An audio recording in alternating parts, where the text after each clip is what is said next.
Hello and welcome. I'm Chris, and today, we're leaving the ordinary behind to journey to the world's highest peaks. We'll travel deep into the Himalayas where mountains rise above the clouds and the air is thin. These colossal giants have inspired awe and adventure for centuries. Our mission isn't conquest but understanding, exploring the unique features, challenges, and cultural significance of Earth's three tallest mountains. This is a story of geology, endurance, and the spirit of exploration. So, settle in and prepare to be transported to the serene, majestic, and unforgiving world of the Great Mountains. Let's begin our ascent. Our journey starts in the heart of the Himalayas, where the world's highest peak commands the skyline, Mount Everest. Known as Sagarmatha in Nepal and Qomolangma in Tibet, Everest rises 8,848 meters above sea level, a staggering summit that touches the sky. Its pyramid of rock and ice is often crowned by a plume of cloud, a silent banner in the jet stream. Everest was born from the collision of the Indian and Eurasian tectonic plates, a process that continues to push it higher each year. For centuries, Everest was a sacred, untouchable place for local Sherpa and Tibetan communities, a realm of gods and spirits. Prayer flags flutter across high passes, carrying blessings and connecting people to the mountain's spiritual power. In the 19th century, Everest became the ultimate mountaineering prize, drawing explorers from around the world. Early expeditions faced brutal cold, thin air, and unpredictable storms. Many never returned. Everything changed on May 29, 1953, when Edmund Hillary and Tenzing Norgay reached the summit, proving the impossible could be achieved through courage and partnership. Since then, thousands have attempted the climb, facing the treacherous Khumbu Icefall, the steep Lhotse face, and the perilous death zone above 8,000 meters. Every step is a battle against exhaustion and altitude, but the reward is a view few have witnessed, a sea of peaks stretching to the horizon. Yet Everest's popularity brings challenges: waste, overcrowding, and the visible effects of climate change as glaciers recede. The mountain's fragile ecosystem is home to hardy mosses, bar-headed geese that soar above the summit, and elusive snow leopards on the lower slopes. For the Sherpa, Everest is both a sacred provider and a source of livelihood, their knowledge and reverence essential to every expedition. Weather here is unpredictable. A calm morning can become a deadly blizzard in hours, and the jet stream's winds can halt any ascent. Everest is not alone. Neighboring giants like Lhotse and Nuptse form a dramatic amphitheater, the Western Qom, amplifying the sun's intensity and creating unique microclimates. Ultimately, Everest is more than a mountain. It's a symbol of nature's power, human endurance, and the delicate balance between adventure and respect.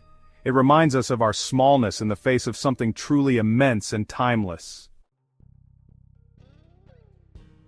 We now head northwest to the Karakoram, where a different kind of giant rises, K2, the Savage Mountain. At 8,611 meters, K2 is only slightly shorter than Everest, but its reputation is far more fearsome. Its name comes from the Great Trigonometrical Survey, but climbers know it for its steep, isolated pyramid and relentless difficulty. K2's weather is notoriously violent. Storms can trap climbers for days, and the mountain's faces are steeper and more exposed than Everest's. For every 4 who reach the summit, 1 has died trying. It was the last 8,000-meter peak to be climbed in winter, only conquered in 2021.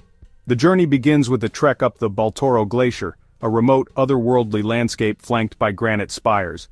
The Abruzzi Spur, the most common route, challenges climbers with technical rock and ice, including House's Chimney, the Black Pyramid, and the infamous Bottleneck, a narrow couloir beneath a massive, unstable sérac.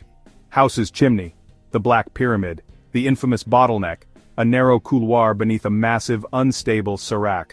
The Bottleneck is the most dangerous section, where climbers race against time and gravity at the edge of survival. K2's first ascent was in 1954 by Italians Lino Lacedelli and Achille Compagnoni, a feat that cemented its reputation as the ultimate test. The summit offers a breathtaking panorama: the Tibetan Plateau to the east, the jagged Karakoram to the south and west. Unlike Everest, K2 stands in a remote, sparsely inhabited region. Its local name, Chogori, means Great Mountain, a fitting title for its dominance. The Karakoram's geology is distinct.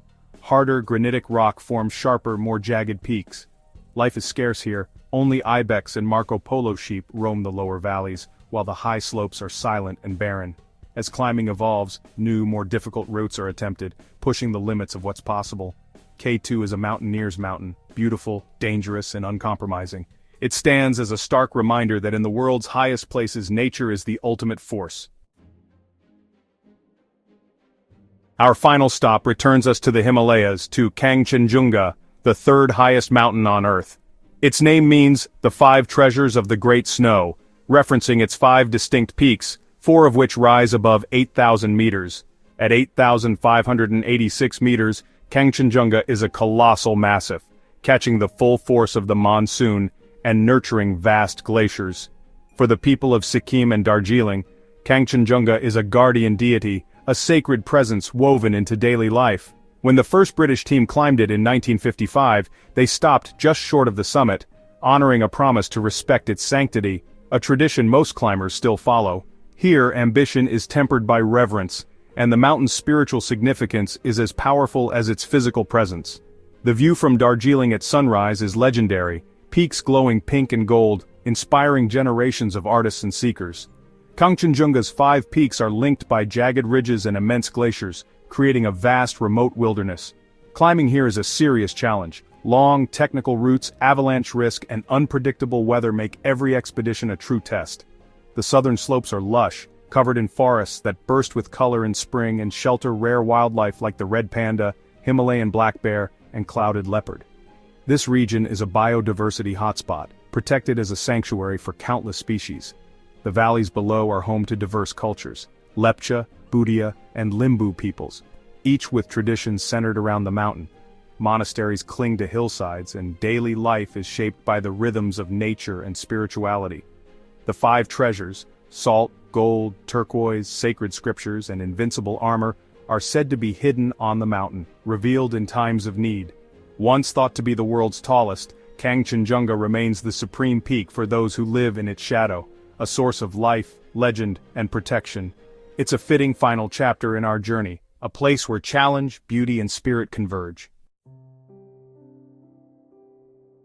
Our journey to the roof of the world ends here. We've glimpsed the heights of Everest, the challenge of K2, and the sacred beauty of Kangchenjunga. These mountains are more than landmarks, they're symbols of nature's power and the human spirit's drive to explore. They remind us of our place in the world and the wonders that await beyond the familiar. Carry their majesty with you, and let them inspire awe and respect for the wild places of our planet. Thank you for joining me, Chris, on this ascent above the clouds. Until our next adventure, keep looking up.